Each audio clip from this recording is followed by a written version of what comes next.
Hello friends and welcome to sleepy classes.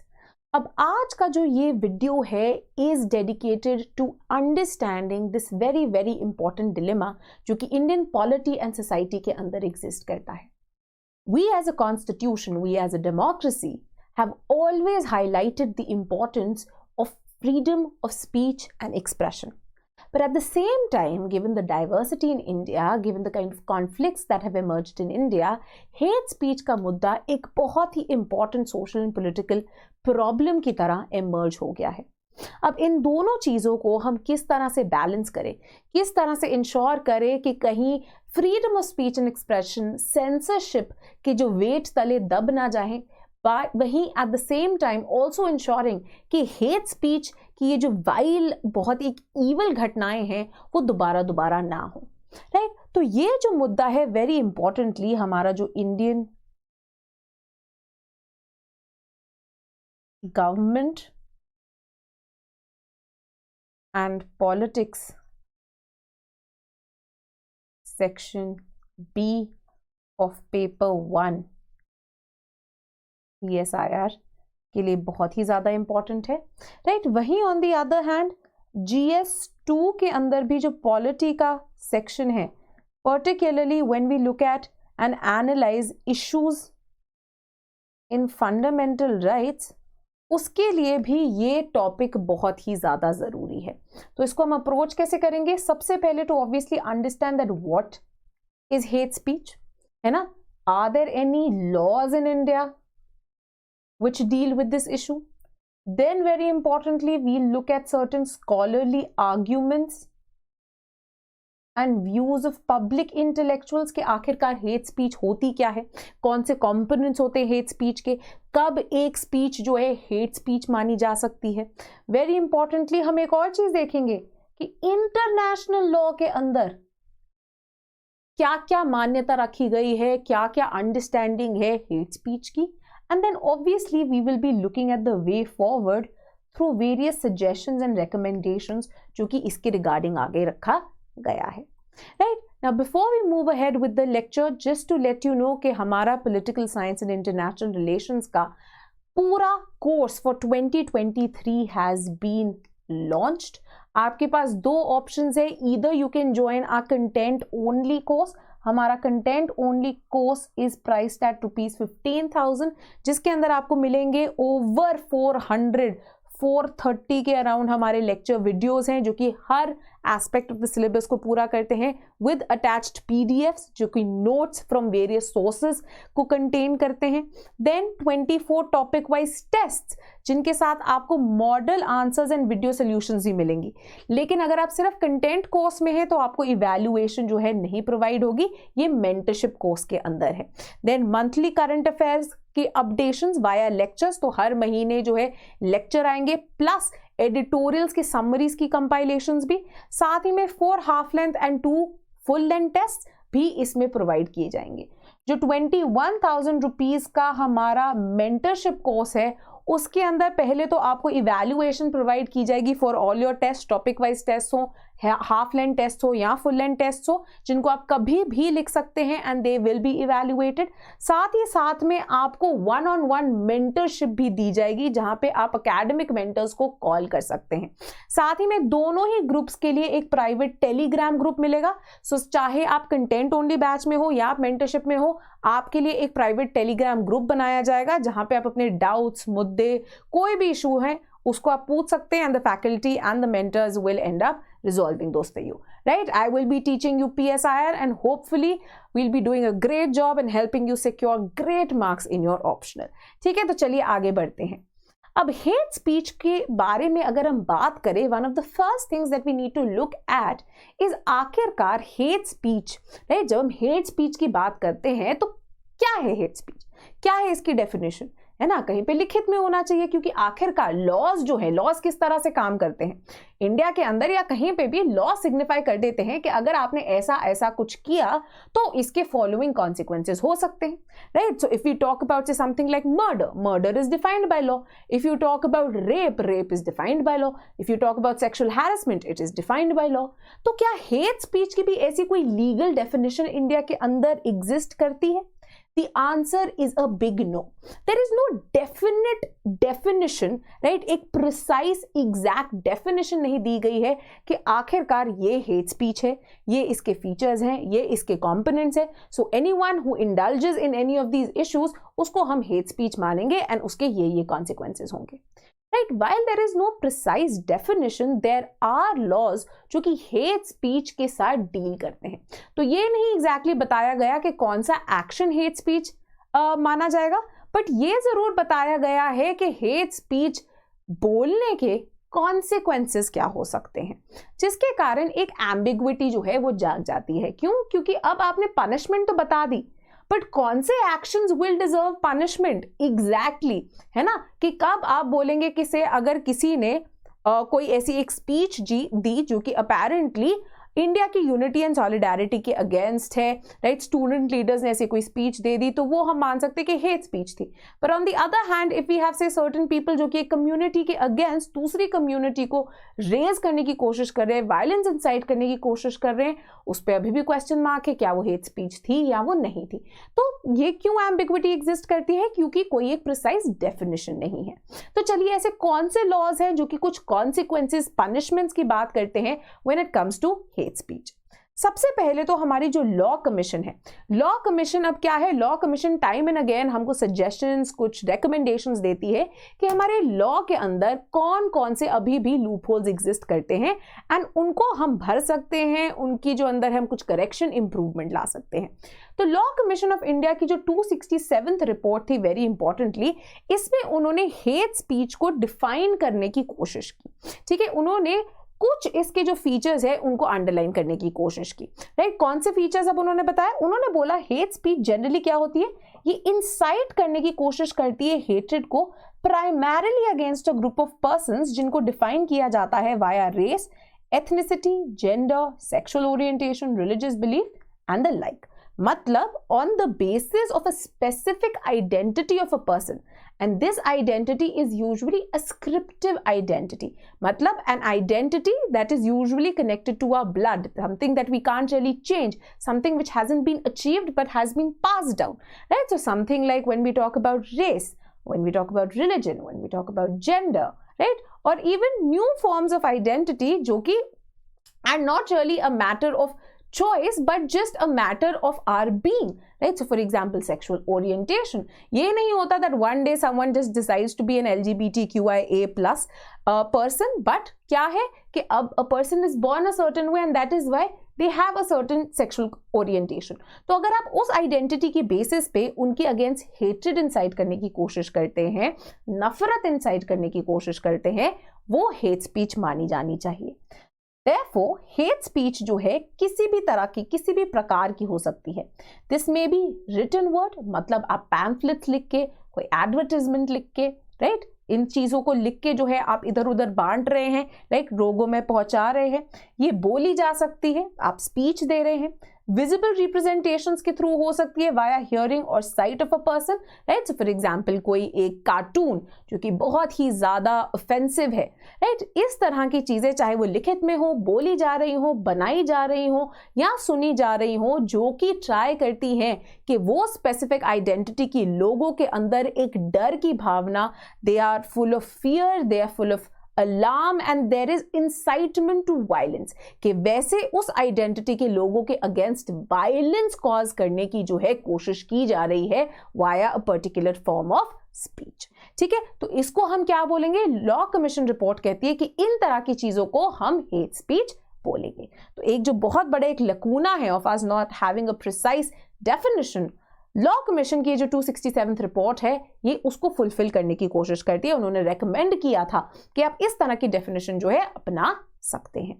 Very importantly, even when we look at freedom of speech and expression, now as a democracy, मैंने क्या बताया, as a democracy we have certain fundamental rights and one of the most important fundamental right क्या है? That is the freedom of speech and expression, right. That is हम लोगों को अपने thought, अपनी ओपिनियन, अपने एक्सप्रेशंस व्यक्त करने का पूरा अधिकार है और ये अधिकार हमें गारंटीड किया गया है कॉन्स्टिट्यूशन द्वारा, राइट. कॉन्स्टिट्यूशन में हमारा जो पार्ट 3 है उसके अंदर आर्टिकल 19 के अंदर जो क्लॉज 1 है हमें हमारी freedom of speech and expression guarantee करता है.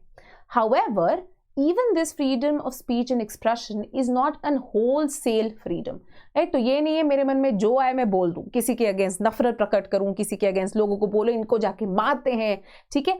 नहीं, all of this is subject to reasonable restrictions. तो आर्टिकल 19 क्लॉज 2 के अंदर रीजनेबल रिस्ट्रिक्शंस लगाई गई है. रीजनेबल रिस्ट्रिक्शंस का क्या मतलब है? ऐसी रिस्ट्रिक्शन जो कि any logical rational person will adhere to. क्या है reasonable restrictions? These include protecting the sovereignty and integrity of India, security of India, friendly relations with foreign states, public order, decency, morality, या फिर ये related हो to contempt of court, defamation या incitement to any offence. अब इसके अंदर hate speech हर चीज के साथ जो है रिलेट कर सकती है, right? So for example hate speech can lead to incitement of an offence, right? So obviously इसके थ्रू ये रीजनेबल रिस्ट्रिक्शन के अंडर आ गई. पब्लिक ऑर्डर को ये हार्म करती है तो इसके थ्रू भी जो है ये रीजनेबल रिस्ट्रिक्शन के अगेंस्ट आ गई. ऑब्वियसली ये security and integrity of India को भी हार्म करती है by trying to incite violence and feelings of hatred among various communities of India. तो मतलब एक तरह से सिक्योरिटी और इंटेग्रिटी ऑफ इंडिया के अगेंस्ट भी थ्रेट है, राइट? तो आर्टिकल 19 क्लॉज 2 के अंदर भी via a more expanded understanding of the reasonable restrictions hate speech को एज अ रीजनेबल रिस्ट्रिक्शन माना जा सकता है इनडायरेक्टली. फर्दरमोर हेट स्पीच के अंदर क्रिमिनल ऑफेंस भी है, ठीक है? इसके अगेंस्ट आपको पनिश भी किया जा सकता है जो कि इंक्लूड किया गया है इन आर आईपीसी. तो हमारा जो सेक्शन 153A है of the Indian penal code, इसके अंदर ऑफेंस माना जाता है अगर आप कम्युनल डिसहार्मनी या किसी भी तरह से feelings of hatred and enmity promote करने की कोशिश करते हैं against various religious groups, racial groups, regional groups and so on.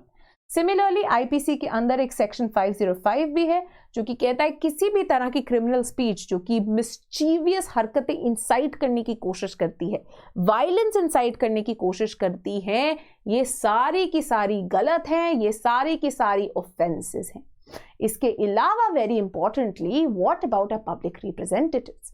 In fact India में sadly this is one of the things, right? हमारे जो फादर ऑफ द नेशन थे महात्मा गांधी, तभी वो इन चीज़ों की बात करते थे. वो कहते थे पॉलिटिक्स के अंदर एथिक्स एंड मोरालिटी की बहुत ज़्यादा रिक्वायरमेंट है, बिकॉज अगर एथिक्स एंड मोरालिटी पॉलिटिक्स में एग्जिस्ट करेगी, I will understand, right, that all people of this country, all the citizens of this country are equal to me, है ना? मैंने उन सब की रखवाली करनी है, उन सब के वेलफेयर के लिए काम करना है. मैं अपने नैरो सेल्फिश इलेक्टोरल गेन्स के लिए कम्युनिटी की आइडेंटिटी को मिसयूज करने की कोशिश नहीं करूंगी, राइट? बट हमने देखा इंडियन पॉलिटिक्स में कि कंटिन्यूसली मिसयूज की जाती है for vote bank politics. And therefore supreme court ने भी अपने वेरियस जजमेंट्स में ये चीज हाईलाइट की, जहां पे सेक्शन 123(3)A जो है of the representation of people act 1951, इसने भी क्रिमिनलाइज की है hate speech by election candidates. तो अगर आप खड़े हो रहे हैं, राइट, इलेक्शंस में, और आप वहां पे जाके एक बहुत ही भद्दी स्पीच दे देते हैं जहां पे आप कास्ट बेसिस पे या रिलीजियस बेसिस पे या जेंडर बेसिस पे कोई बहुत इंसल्टिंग, हेट्रेड से भरी या फिर वायलेंस इंसाइट करती हुई स्पीच देते हैं, तो ये एक ऑफेंस माना जाएगा.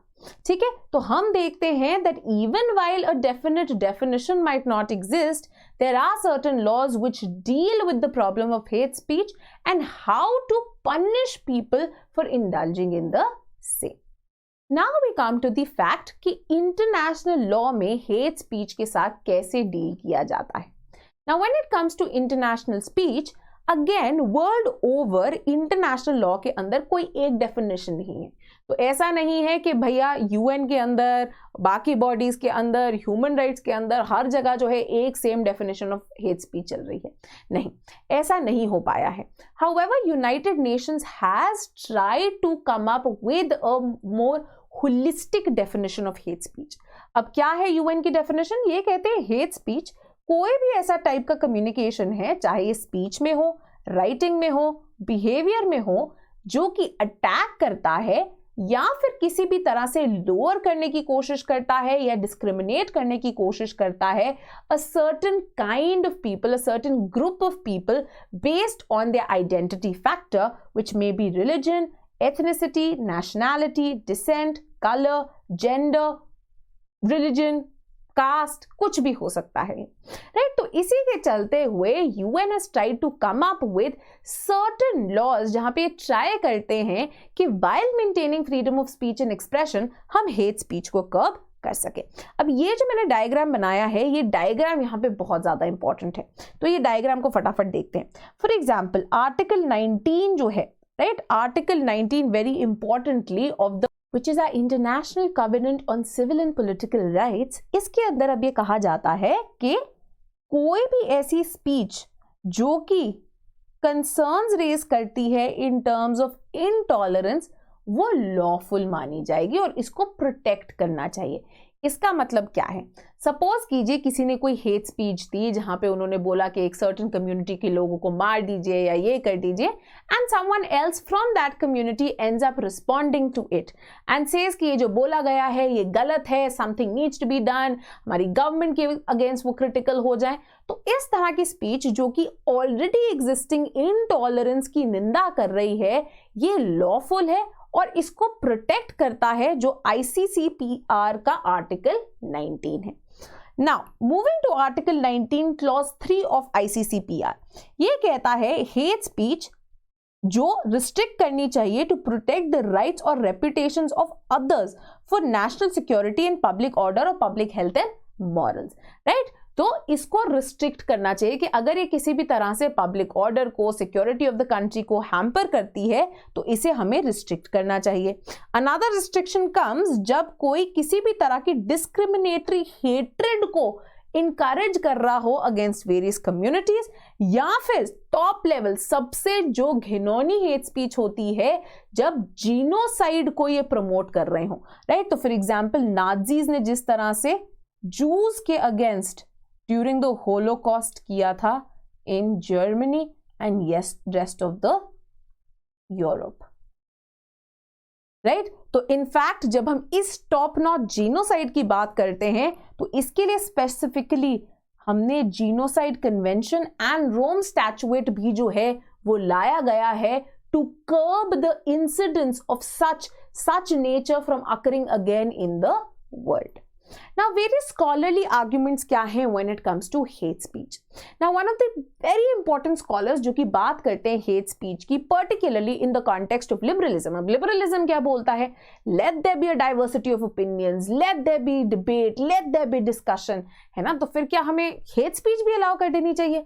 अब आखिरकार हो ही रहा है, हमने यूएस में देखा है in the post Trump era, है ना। Even with the return of Joe Biden, it hasn't really curbed any sort of जो discriminatory practices वहां पे हो रही हैं, right? So anti-vaxxers coming out and saying कि नहीं ये गलत है, people coming out and saying कि आप हम पे isolation and quarantine नहीं कर सकते, people coming out and coming in support of saying कि अरे white supremacy is amazing, है ना। All such things are horrible things which were happening in one of the oldest democracies of the country, that is USA, है ना। तो क्या ये सही है?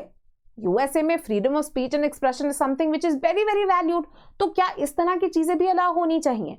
अब भिक्खू पारेख क्या करते हैं? भिक्खू पारेख यहाँ पे कुछ फीचर्स ऑफ हेट स्पीच को अंडरलाइन करने की कोशिश करते हैं ताकि हमें समझ में आ सके that what kinds of speeches should be restricted, कि वो एक सर्टेन बाउंड्री को क्रॉस कर रहे हैं and now this isn't free speech और फ्री डिस्कशन और free debate, but now it has moved towards intolerance, right. First कि ये व्यू करते हैं members of the target group को as an enemy with in.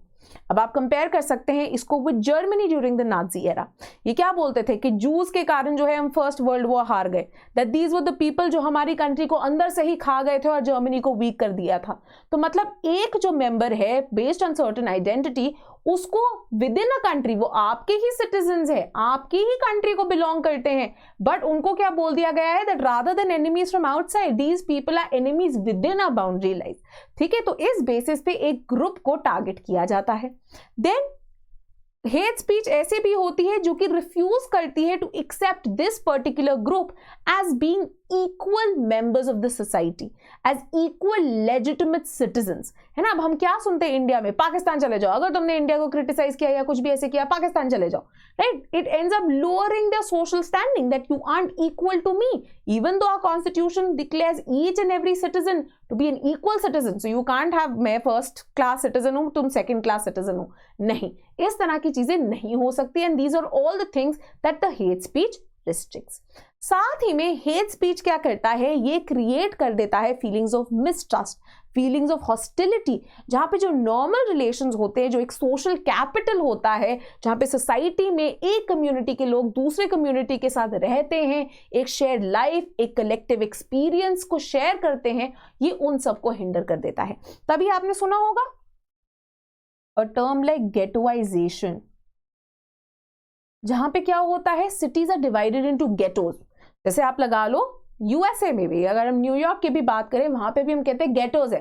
There are certain ghettos, there are certain places जहां पे से African American predominantly रहते हैं, सर्टेन गेटोज जहां पे ऑर्थोडॉक्स जूइश लोग सिर्फ रहते हैं, सर्टेन गेटोज जहां पे इटालियन अमेरिकन सिर्फ रहते हैं, सिमिलरली चाइनीज रहते हैं। वहीं पे इंडिया में भी इस तरह की गेटोइजेशन देखी जा सकती है, स्पेशली गुजरात में आफ्टर द गुजरात रायट्स ये गेटोइजेशन हो गई, राइट, जहां पे specific cities quarters only became से Muslim areas versus other areas that were only Hindu areas.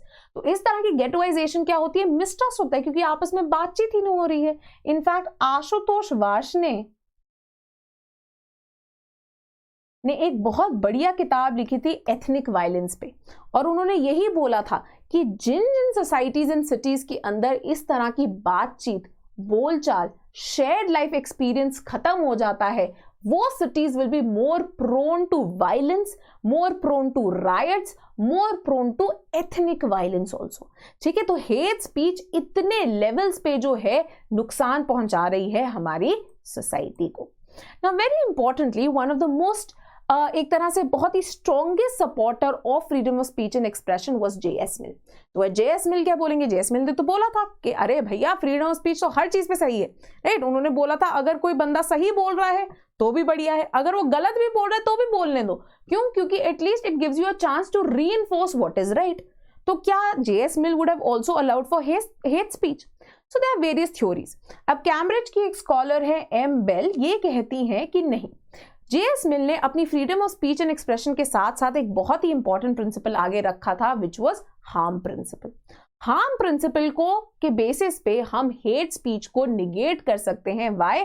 Because harm principal क्या कहता है, दैट आपके पास कंप्लीट लिबर्टी है to do as you please till the time you do not end up causing any sort of tangible or intangible harm to another person, and that is exactly what hate speech does, right? ये threats provide करता है to person's personal safety, चाहे bodily safety हो, उनकी mental health हो, community की safety हो, उनकी women की safety हो, उनके बच्चों की safety हो, उनकी livelihood के means हो, है ना। ये भी हुआ इंडिया में कि जा जाके मीट शॉप्स बंद करवा दी, आप ये नहीं करेंगे या आप चूड़ी नहीं बेचेंगे हिंदू औरतों को, ये सब तो गलत चीजें हैं, है ना। तो ऐसी कोई भी चीज जो कि लोगों को हार्म करती है वो गलत है, उसको रोक देना चाहिए on the basis of harm principal.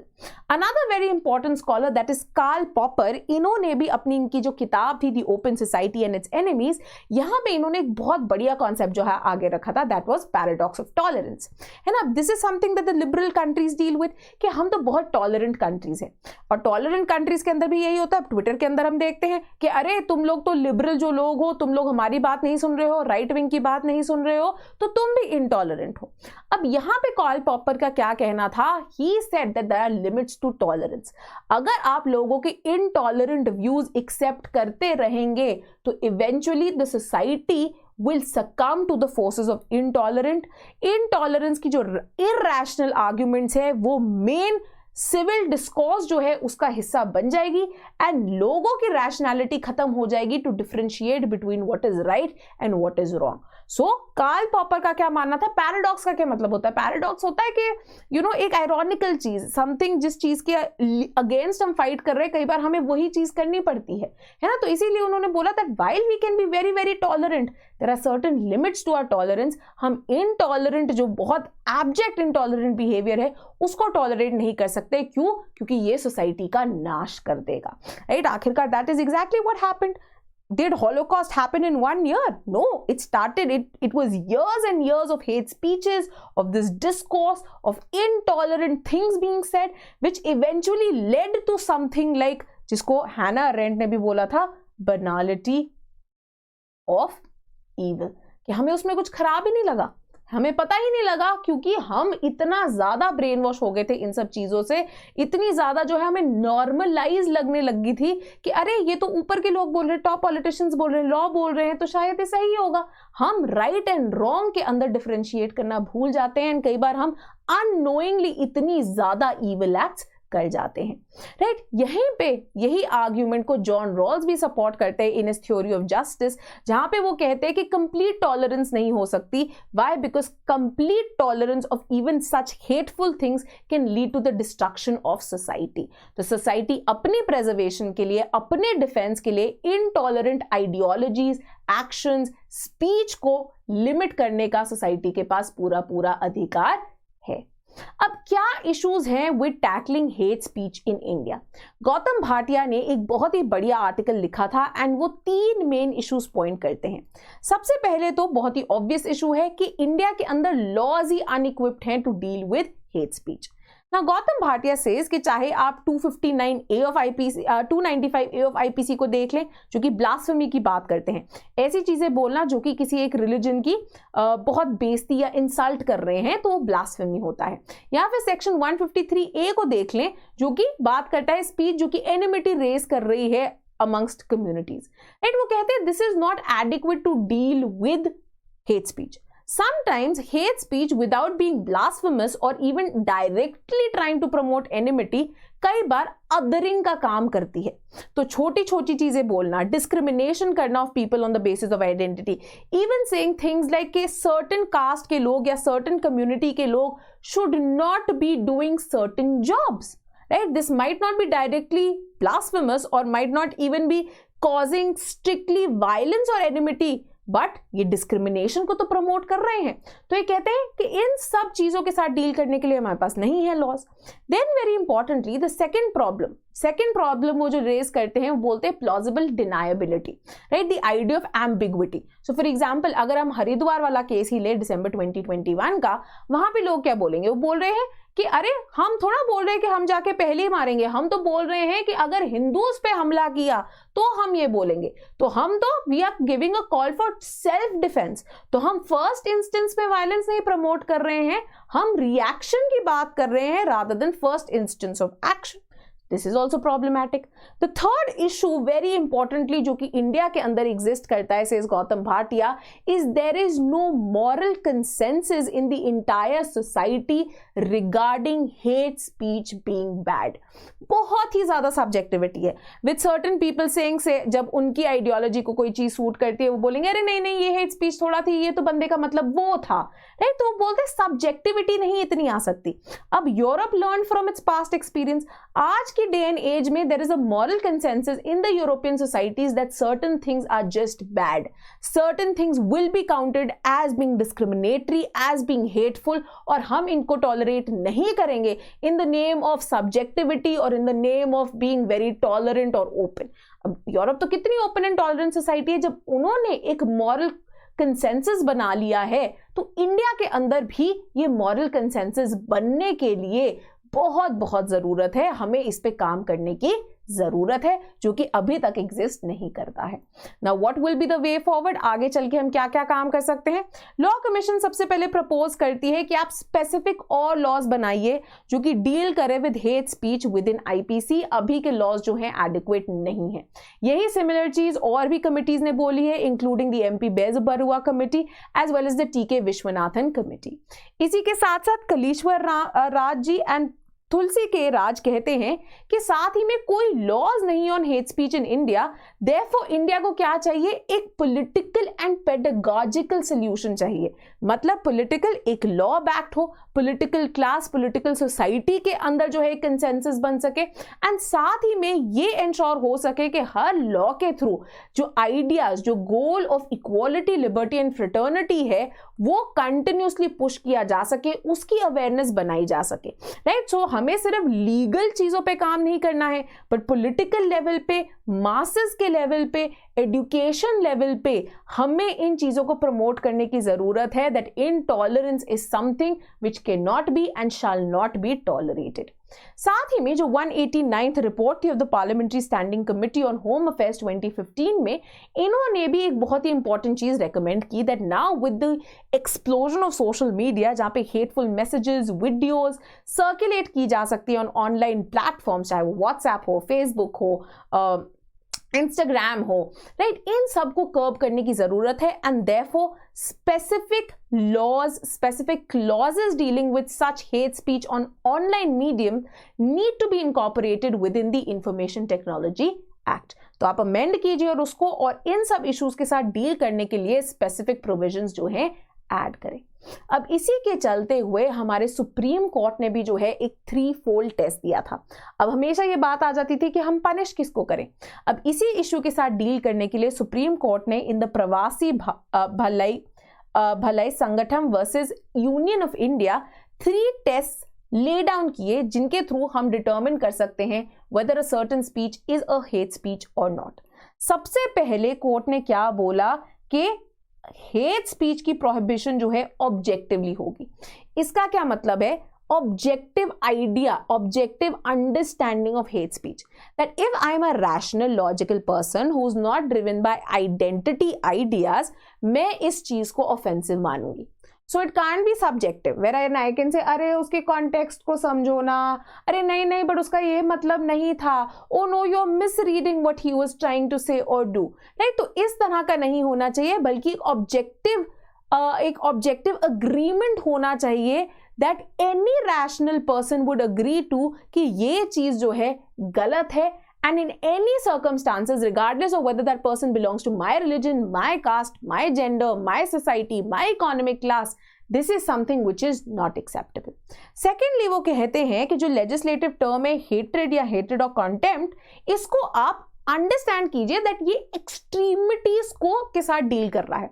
अगर कोई एक जनरल क्रिटिसिज्म कर देता है, right, so for example certain scholars and up से क्रिटिसाइजिंग सर्टेन प्रैक्टिसेस इन से हिंदुइज्म और इस्लाम और क्रिश्चियनिटी, क्या उसको भी हम बोल देंगे कि ये तो हेट स्पीच है? नहीं, वहां पे आपने अंडरस्टैंड कर रहा है कि criticism, critical comments, not all of those are bad things.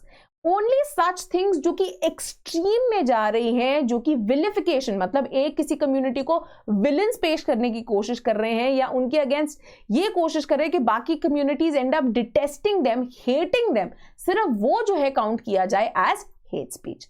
Third and last ये कहते हैं कि कोर्ट्स को फोकस करना है on the effect of the expression in question, मतलब क्या ये expose कर रहे हैं targeted group को by hate to others. Now, for example, if I am sitting in my home and I say some, you know, I am having a moment of frustration and मैं कुछ ऐसा remark pass कर देती हूँ, but वो मैंने अपने private sphere में किया जो कहीं बाहर नहीं गया. Now, ethically and morally that is absolutely incorrect, but that might not lead to say large scale violence against a certain community. यही चीज अगर मैं public domain में जाके कह रही हूँ, Facebook पे post डाल रही हूँ, उसको फैला रही हूँ, right, उससे effect क्या हो सकता है? That people might end up attacking the person of another community, right? They might end up causing harm to them. So in such a scenario, such an action will be a wrong action that must, right, and that individual must be punished for it, right? तो इस तरह के test device करने की कोशिश की गई है, right? So we will be ending our lecture here. Now in comments I need you to do one thing. सबसे पहले मैं क्या चाहती हूँ कि आप मुझे बताएं कि हमने जो ICCPR की बात की थी ये कौन से साल में आया था। Secondly, the more analytical question that hate speech को रिजॉल्व करने के लिए क्या क्या और स्टेप्स लिए जा सकते हैं in the Indian polity and society, ये आप मुझे नीचे लिख के बताएं and we can have a further discussion on that, right? So this was all for today. Thank you and keep watching Sleepy classes.